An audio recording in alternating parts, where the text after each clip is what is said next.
Hello and welcome to another video from that other retro guy, and today it's just going to be a quick recap of the films that I've watched so far for the 31 days of horror. Pretty much where you watch a horror film every day, of every day of during the month of October. I'd done this last year and I had a hell of a lot of fun with it. Hell of a lot of fun. I even watched some films that I'd never even seen before, and I've basically done the same this year as well with some of the picks that I've got coming up, and some of the ones that I've watched. There's a few that I haven't seen before. There's a few that I haven't watched in ages, and there are a few that are absolute favourites. So, first off, we are going to start off with what I watched on the 1st of October, and it is John Carpenter's classic, The Fog, starring Adrienne Barbeau, Tom Atkins, Hal Holbrook, Jamie Lee Curtis, and obviously her mum, Janet Leigh. And it's about in 1880 a boat is wrecked off the shore of Antonio Bay, and then 100 years later the town is celebrating its 100th anniversary, and basically this fog bank rolls in and it brings with it the spectres of basically the crew and everyone on board the ship who died. It's a very creepy film. I didn't like it the first time I ever watched it, which was years ago. And then when I gave it another go, it just clicked with me, and I've loved it ever since. It's got a very creepy atmosphere. It's very well acted. It's got very tense build-up. It's a slow build-up, but every part of it is essential to the story, and it's just a fantastic little ghost story. I mean, I love the fact that Jamie Lee Curtis is in this and Tom Atkins. It's based, and I think Nancy Loomis is in this as well, who was in Halloween and would go on to be in Halloween 3. So basically it's basically Carpenter uses like some of the same people that he's used before. So it's like kind of like the Carpenter family, let's just say. But yeah. I always have a damn good time with this, and last year I started off with Evil Dead 2, so I thought this year I'll start with this Carpenter classic, and I've got a load more Carpenter films coming up to watch as well, and I really can't wait, as I love John Carpenter. He's probably one of my favourite directors, if not my favourite one, because his films, I'll always enjoy them no matter what, and this is no exception. It's a classic, and if you haven't seen it, watch this version. Don't watch the remake. I've not seen it, but I've heard it is utter turd, and it's a film that shouldn't have been remade. But watch the original with Tom Atkins. It's a brilliant film and a great way to start off the 31 days of horror. Now, for day 2, it was another John Carpenter film, and it's a film that I haven't watched that much. I think I've seen it in total about 4 or 5 times, but I enjoy it every single time I watch it, and it's Christine, based on the book by Stephen King. It stars Keith Gordon as Arnie Cunningham. You've got John Stockwell as his best friend. You've got Alexandra Paul, who becomes Arnie's girlfriend. You've also got Robert Prosky, who's in charge of the garage where Arnie's restoring Christine. And you've also got Harry Dean Stanton as well as the police officer or FBI agent who's investigating certain things that have gone on since Christine's come back on the scene. Again, definitely directed by Carpenter. It's a great film. Again, it's a very slow build-up, but the payoff is really worth it. Really well worth it. Arnie's transformation when he takes ownership of Christine throughout, like, throughout the rest of the film. Some of it is a slow, gradual transformation. Sometimes it's like a really fast one, but that just adds to it. And the thing is, it's like the car's taking him over. It's like possessing him. And that is a very creepy thing. It's just so well done. Really well done indeed. And the fact that the car is literally hell incarnate. It's just evil. The tagline is, she's the devil incarnate. She's a 58 Plymouth Fury. She's Christine. But on the poster, it's she was born bad. So basically, it was like when she was made, it was like the devil possessed it. You know, and even the opening where you've got the guys working on the car and he puts his hand on the engine bay, and the bonnet or the hood comes down and literally just cuts his fingers. I don't know if he cuts his fingers off or seriously injures him, and you think, oh, fucking hell. Yeah. It's a great film. Really is a great film. And it's on for an hour and 50 minutes. If you haven't seen this, it's well worth watching. And I think for a second day film, especially like following up The Fog, I had to, and that's day 2. Now, day 3 was a first time watch, and it's a film that stars Gabriel Byrne, Juliana Margulies, I can't remember who else is in it. Desmond Harrington, Isaiah Washington, and Ron Eldard, and it is Ghost Ship from 2002 from Dark Castle Pictures for Warner. It's about this salvage trawler that's hired to go and investigate this boat that's been found on radar. And when they get on board, they find that it's a ship that went missing in like 1968, I think it is. And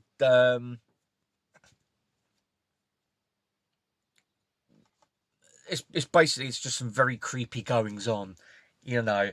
And yeah, it's a very good film. Very good film indeed. For a first time watch, I had a really good time with it. It is very creepy. It is a little bit scary in that, but I found myself glued to it, you know. I mean, the opening 10 or even 5 minutes, so the opening 5 minutes where it's basically 1968, everyone's on the boat, and this wire, as everyone's like, dancing on like the outside dance floor and that, when the wire just literally just rips through people, and you see them all cut in half. Even the captain's got like, it cuts him there, and you see the top of his head just go, you know. It's very gory, but it is so well done, you know. For 2002, it's really, really well done. I will say that the CGI in certain places, it's very dated now, and you can tell that there are certain shots that are CG, because it's like the color grade on it is it's different, you know, from the natural kind of shots, and that kind of gives it away. But the thing is, take nothing away from it, it's still a very effective film, 23 years later. And as I say, for a first time watch, I mean, it's like my mum and dad have like seen this before, like, you know, and they really enjoyed it. But it's like this time when mum was watching it with me, she was like, she had to look away, you know. It was that effective, but it was such a good film, you know. There's a neat little twist to it, which I'm not going to give away, but it's worth it. Really is worth it, and it's got a great ending as well, like a really nice twist ending. If you haven't seen it, it's very recommended. Really is recommended. And that is day 3. Now, day 4, I actually had a double bill of films, Um, and I'm going to start off with the one that I watched first. Now, this one was made. I think it was made before The Abyss or the same time as The Abyss, but it came out before. I can't remember. But this film stars Peter Weller, Richard Crenna, Daniel Stern, Amanda Pays, Ernie Hudson, Hector. I can't remember his last name, but he was in Beverly Hills Cop 3 and he was quite funny in it. Lisa, I think it's Lisa Elbacker or Einhorn, and I can't remember the other guy's name in it, but he plays Jesus, and it is Leviathan, directed by George P. Cosmatos, and again, this was a first time watch a few years ago. And again, I didn't really like it at the time, but I thought, you know what, I'll give it another go. And I'm glad I did, because this is another film that literally clicked on the second viewing. It was extremely well done. There's some great creature effects in this, some very gooey effects, quite a bit of gore, quite a bit of blood, and I had a really fun time with it. Yes, some of Peter Weller's acting in it is a little bit suspect. But most of the time he's solid in it, and so is Richard Crenna. Daniel Stern is he's like a walking one-man perv machine. He really is. But as I say, it's such a great film, really tense in places, and because it's all set in like a deep sea,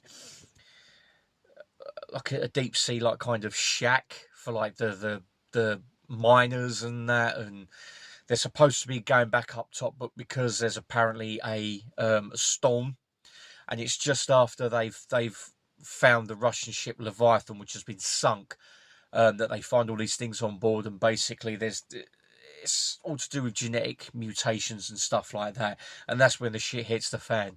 But it is a really good film, really fun. As I say, some great effects in it, actually some very good effects in it, and I had a lot of fun with this. Another really good time. Well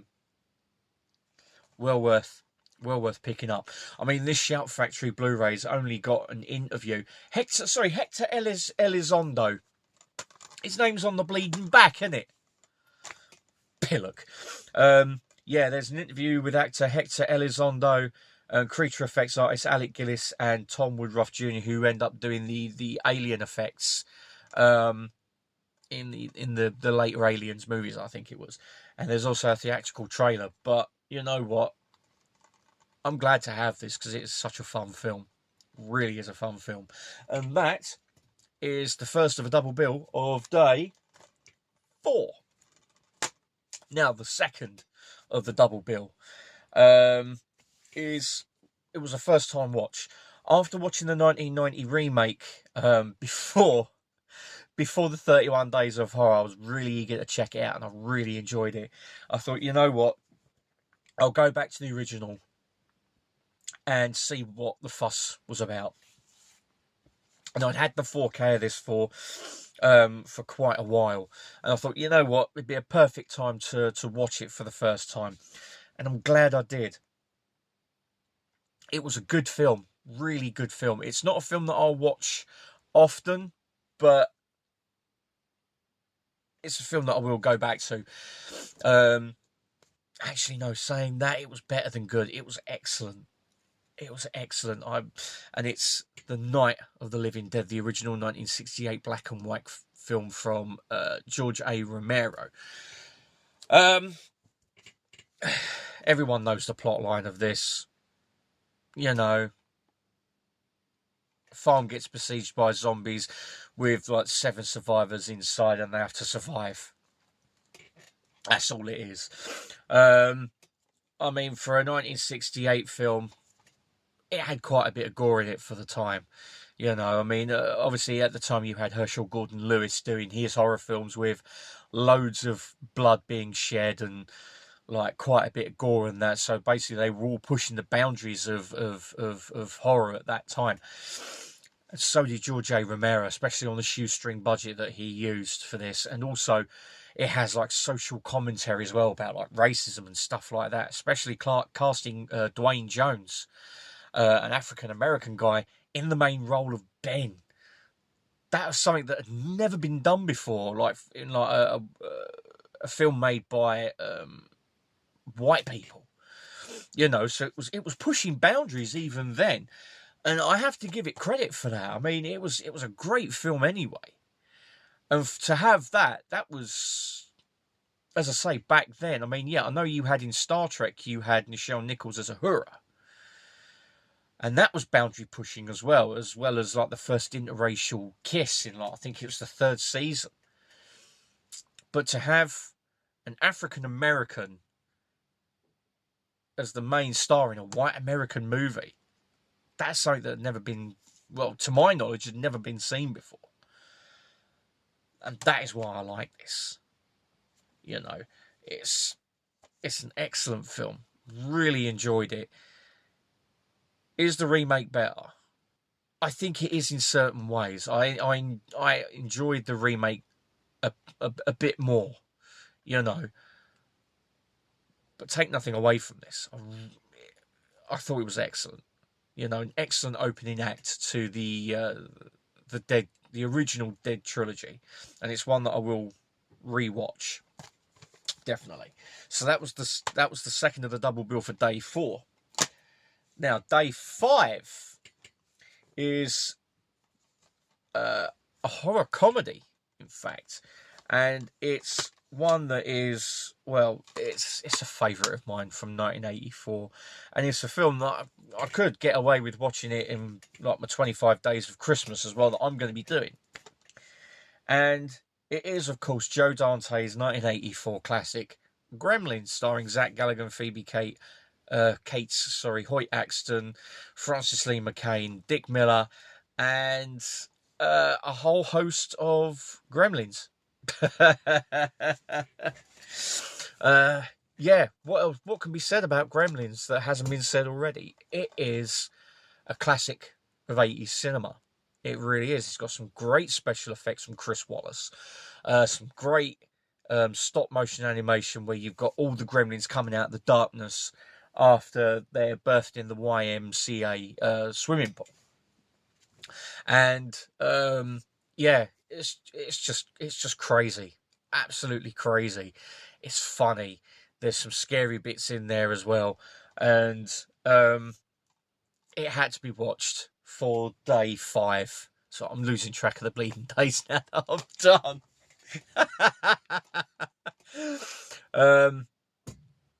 But yeah, what can be said about Gremlins that hasn't been said already? It is, as I say, it's a staple of 80s cinema.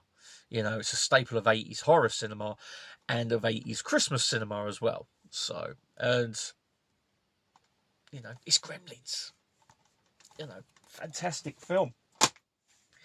Now, day 1, 2, 3, 4, 5, 6. I told you, I'm losing the bloody days. Day 6 was a first time watch since this originally aired on the 31st of October 1992.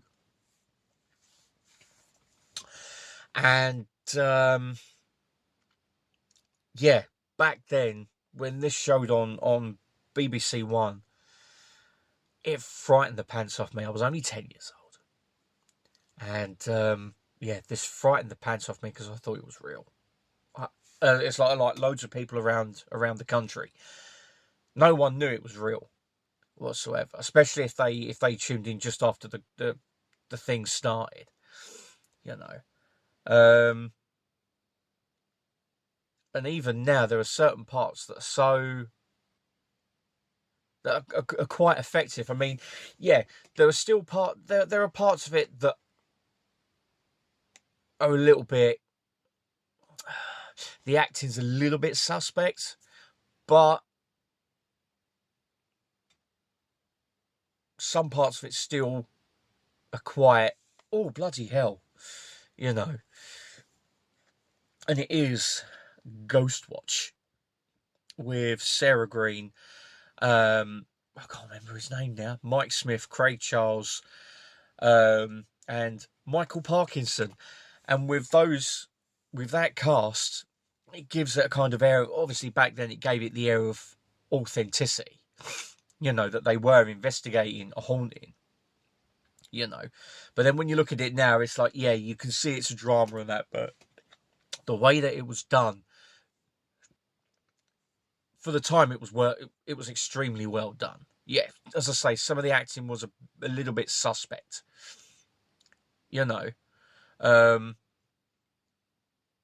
But on the whole, I had fun with it again. I really did. And as I say, there was one part that was actually there were a couple of parts that were really creepy.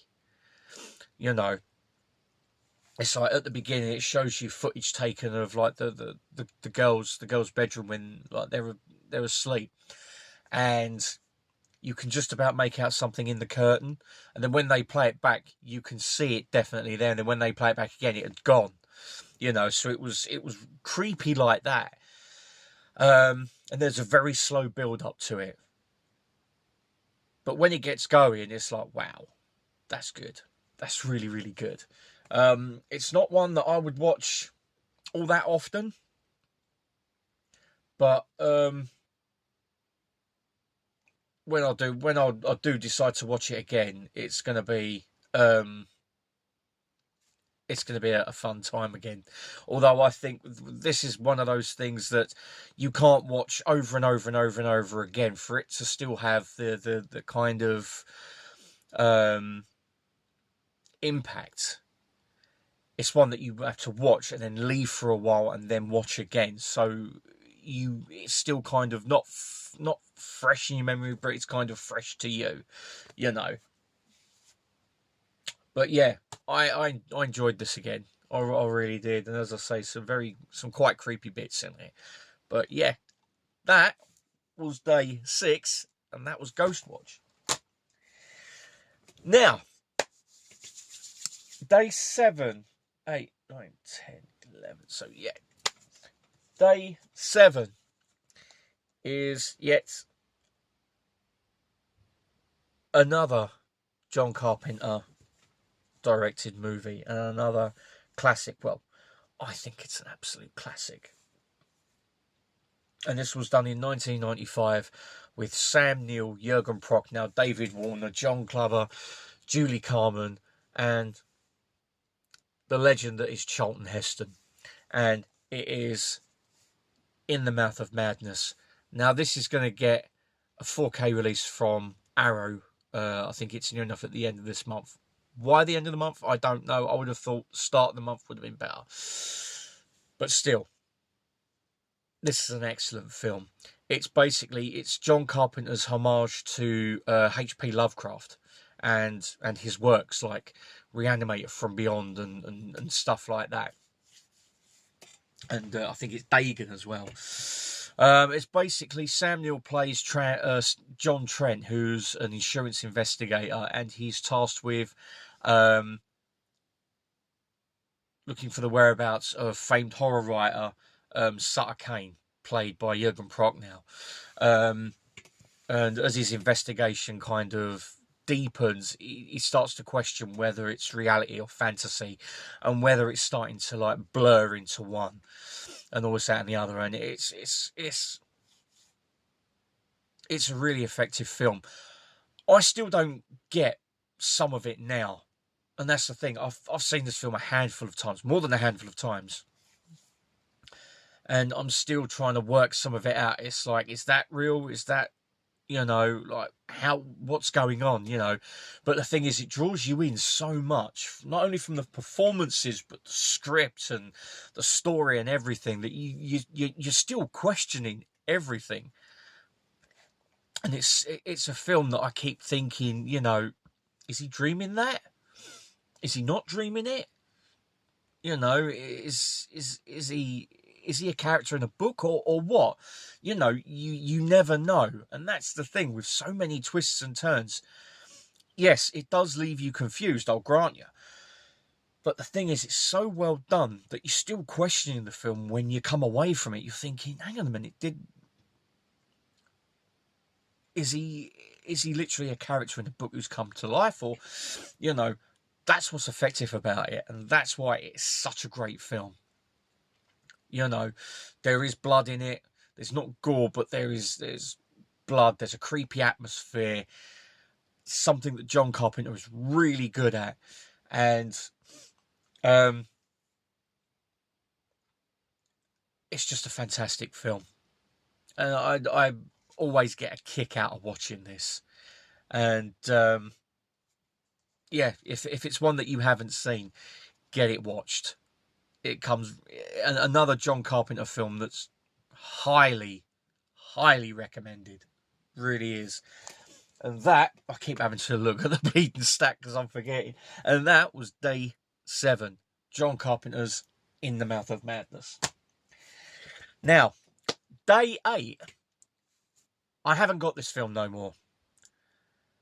The reason why, I got 40 minutes into it and I was bored to tears.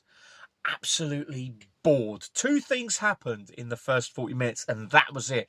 The rest of it, it was like, excuse the language, this is bollocks. It really is. And it's an adaptation of Stephen King's short story Children of the Corn, starring Linda Hamilton and Peter Horton. They play like a married couple, and they're basically they're driving across country for his job, and there's an accident that happens on the road, and they try and get to a phone to try and phone the police and all this, that and the other, and they end up in this town called Gatlin where there's no adults. It's just, well, apart from one, and one of the things that happens, you know, I won't say, but yeah, all it is just these kids, and it's all to do with corn and the harvest. And they basically, the kids, 3 years earlier, they sacrificed all the kids to this entity that lives in the cornfields and has told them that if there's no adults, the corn will grow. So basically, they any adults that come along, they sacrifice them so the corn will grow. And it sounds an interesting story, but as I say, it's about 90 minutes long. 40 minutes into it, only 2 things have happened. That's not a good batting average. It really isn't. It was just slow. It was plodding. And even by the 40-minute mark, I was so bored that I just wanted to give up. And I did. I ended up taking the disc out, putting it in the case and selling it. I sold it for a tenner, you know. But it was a film that I was really looking forward to, because I heard a lot of people trying to say, yeah, it's really good. No, it wasn't. I don't mind a slow burn film. I really don't mind a slow burn film whatsoever. But when it's that slow, it's like, really? That slow? Come on, man. It was horrendous. So yeah, that was day 8. After 40 minutes, just gave up. Children of the Corn. Shit. Absolute shit. Day 9. Yeah, day 9 was a film that isn't shit. And it's another horror comedy. And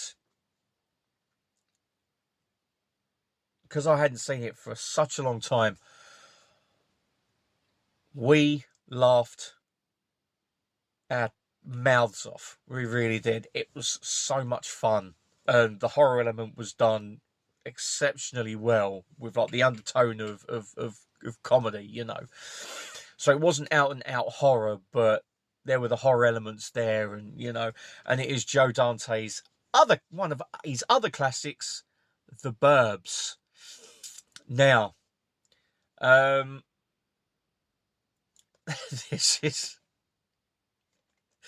think this is one of Tom Hanks's best films. It really is. Again, it's a lot of fun. And then when you've got a supporting cast like Carrie Fisher, Bruce Dern, Rick Dukemoon, Henry Gibson, Courtney Gaines, Brother Theodore, like those three are the Klopex. You've also got Gal Gordon as Walter. I think it was his last ever role before he passed away. You know, you got Corey Feldman as well. And that cast, along with Dana Olsen's writing, it was a lot of fun. It really was. I mean, even the opening where you've got Walter's dog runs onto Bruce Dern's front garden, takes a shit and runs off. He's trained the dog to take a shit on his front garden and run back to him. And of course, Bruce Dern goes out, puts the flag on, like, because he's like a military person, like ex-army. He puts like the Stars and Stripes like flag on the banner, puts it up, and then as he steps back, all you hear is he treads straight into it, and then as you see him walk, like run, like, well, I say it's trotter across the road, and he's like, his right foot is on tiptoes because he doesn't want to spread it all over. It's just hilarious just to see him trying to attempt to run across the road. I can see it now, and it's absolutely hilarious. And then you've got Rick Dukemoon as Art. He's like Ray. He's like Tom Hanks's character Ray's like next door neighbor and his friend. All he's doing is eating, and he's absolutely hilarious. And he gets some of the best things in the film, especially when he's trying to cut the electricity for the alarm for next door, and he ends up getting shocked, falling through Ray's shed. And then when he comes out, his fingernails are black. He's got all smoke coming off of him. And then when he tries to get his credit cards out, they're all melted together. It's hilarious. And I just think it's just a brilliant film. And again, with Jerry Goldsmith's score, where it's like, there are some horror notes there, but they're undertoned with comedic elements. And it's a fun score. It really is. And, yeah, if you haven't seen The Burbs, check it out for certain. Just be careful with this Arrow release though, because there is a lot of grain on certain scenes, and it's like watching it through a snow blizzard. It really is. Still enjoyed watching it though, and the picture in certain places is really, really good. But there are certain places, as I say, where it's very, very grainy. But take nothing away from the film. It's fantastic. Absolutely fantastic, and I loved it. Really, really loved it. And that was day 9. Sorry, I have to keep counting. So day 10. Some people might think I've cheated with this a little bit because it's not an out and out horror again, but it is based on a horror film or a horror film series from the 30s and 40s.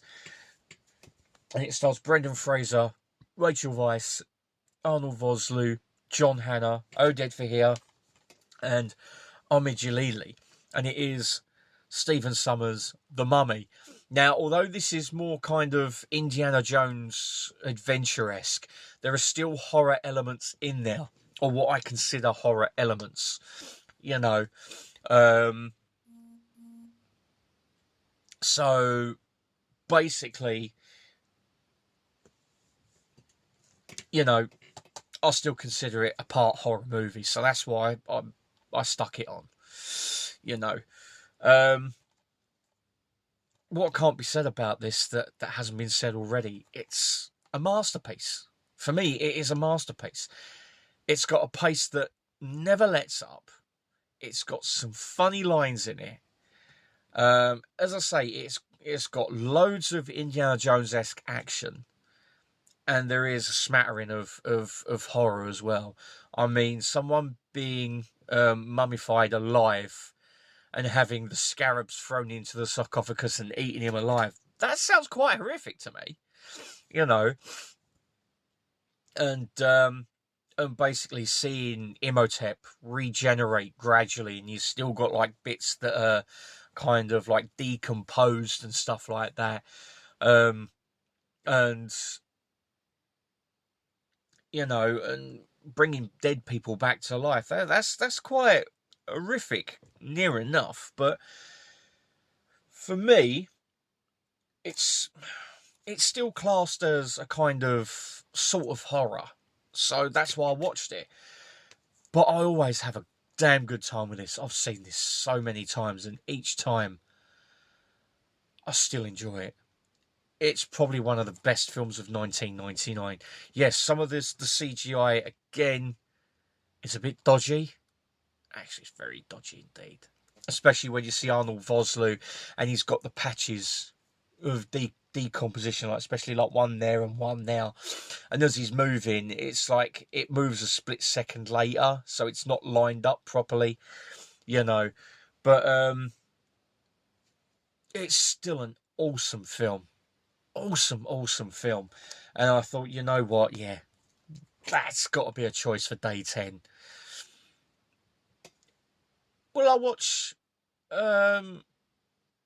Mummy Returns? Probably. I don't know. For me, that's more action orientated than horror. You know, this has got a bit of horror in it. But then again, maybe not. But still, this had to be watched. And that was day 10 of The Mummy. Now, day 11, which was yesterday, I was actually looking through the pile that I've got for that I'd sorted out for the 31 Days of Horror. And I thought, you know what? I'm going to watch this. It was a first time watch. And it was because I've been looking to get this film for a while. And because Synapse had just released a 4K set, I think it's limited to it's either 1,000 or 1,500 copies. And it's really expensive. So I thought, I'm not going to spend 75 plus for a film that I've never seen before and is a very low budget movie. Yes, I know I've got the Hammer films, but the thing is, the Hammer films, they're legendary. They're a legendary studio. They're legendary films, and they put British horror films on the map. You know, the likes of Dracula, Prince of Darkness, the likes of Curse of Frankenstein, Curse of the Werewolf, Blood from the Mummy's Tomb, The Devil Rides Out, all that kind of thing. But with this one, because it's a very low budget film, I thought I'd go for the Italian release from Freak Video. And it plays in English, removable subtitles, and I watched it yesterday, and oh my God, it was bad. It was very, very bad. But I enjoyed it all the same. Oh God, and it's The Deadly Spawn. It's basically this meteorite crashes to Earth in this like forest where you got these two guys camping. Why couldn't it be a guy and a girl? I don't know. But anyway, that's beside the point. And they go and investigate. One of them goes back to get the camera. The one who stays there is promptly eaten. The other guy who's gone to get the camera, he's then eaten. And it's basically these spores have hitched a ride on this meteorite, and then they basically find their way to this house, and they live in the basement. And one by one, they start eating some of the inhabitants. And basically, these two brothers and like the eldest brother's friends, they try and fight back against these spores that have literally grown in size. As I say, some of the acting in this is very, very suspect. There's a few bits where the youngest lad, who's like a special effects kind of geek, he's in the basement, and he's literally, it cuts from him to his brother doing something, then back to him still in the basement, then his brother doing something, then back to him still in, and you're just thinking, geez, figure it out already. But that's because it's so poor. But you just think, just get fucking eaten. Just if you're not going to move, because he works out that they move on sound. It's like, sod it. If you're going to stay in the basement with this bloody great big beast with 3 heads and loads of offspring, you deserve to get eaten, you little shit. But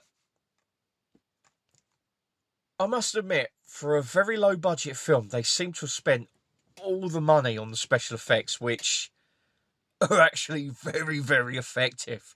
Very effective indeed. You'd actually believe that these mutant spawn things were real. You know, all the slime coming off their teeth and the way that they're eating the people and all this, that and the other, especially like the little spawnlings, you know, pulling flesh off and all that. So it's quite gory in places. And the ending, I'm not going to say the ending, but even though it spoils it on the back, which I'm not going to show you, it's as my good friend Nigel over at Rock God 2004. I'll leave a link down below to his channel.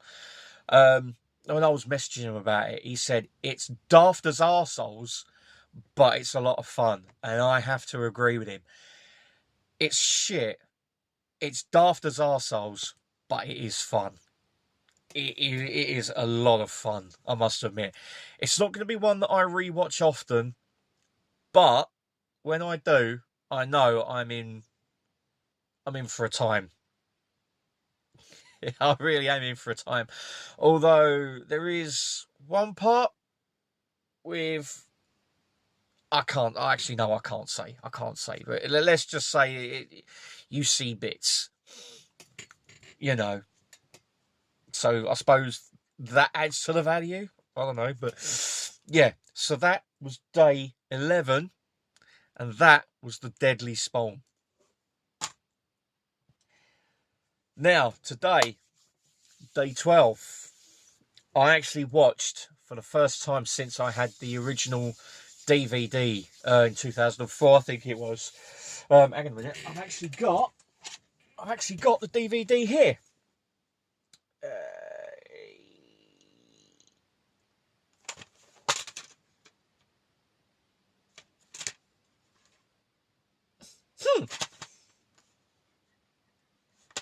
Well, it doesn't actually say when the DVD came out, so I'm assuming 2004. But this was a recent Arrow release, and it was a US only release, sadly, which is a bit of a shame. So after I imported it, as I say, I hadn't seen it since about 2004. I'd only seen it once, and I thought, you know what, this would make a brilliant 12th day watch, and I'm glad I did. I really enjoyed this. It was dirty. It was grimy. There was blood in it. There was a little bit of gore as well. And it's actually made me want to give the original another go, because I only watched about the first 25 minutes and I didn't get on with it. I thought it was too slow. But it's made me really want to try the original again. And it is the 2003 remake of the Texas Chainsaw Massacre, starring Jessica Biel and R. Lee Ermey, with Jonathan Tucker, Eric Eliasson, Mike Vogel, Eric Balfour, and with music by Steve Jablonsky. See, this was actually made by Michael Bay's studio, Platinum Dunes, that he'd set up to do like low budget features, and this was one of the projects. For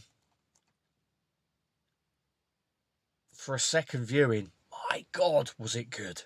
It was very, very good indeed. I'm glad I got this again. Although, yeah, I did have the DVD, but I wanted to upgrade to the 4K.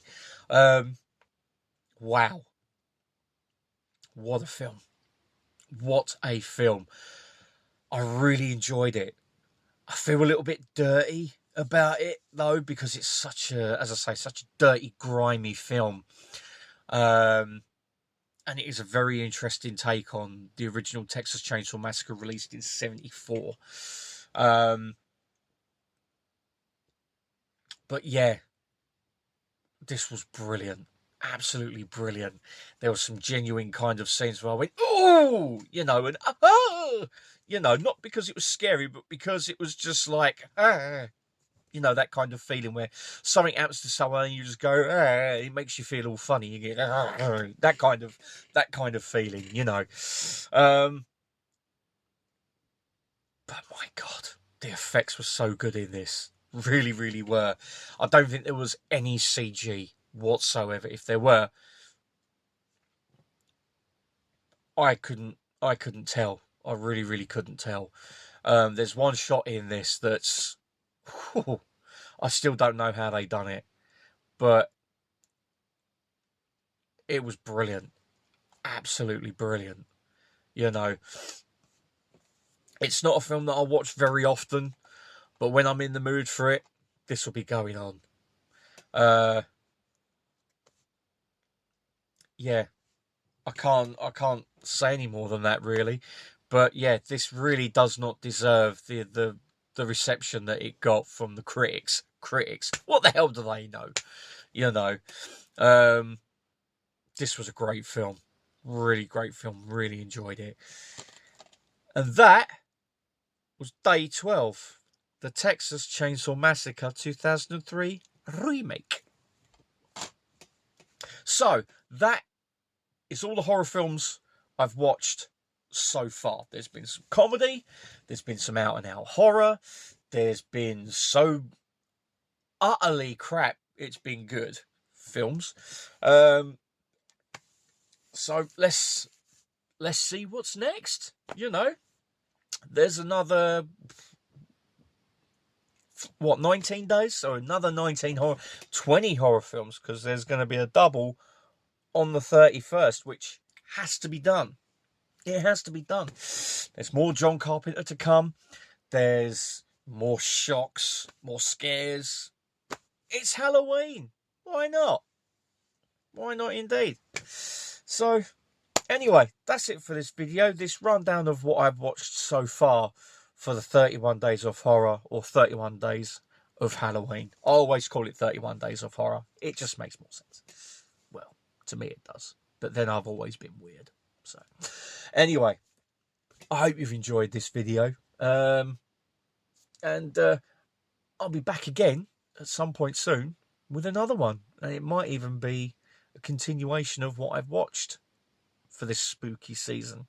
So, until then, thank you very much for watching. And I bid you all a very fond and farewell. Adieu. Goodbye. Auf Wiedersehen. Arigato, Okinawa, Panda Pops, whatever. I don't know. But anyway, goodbye for now.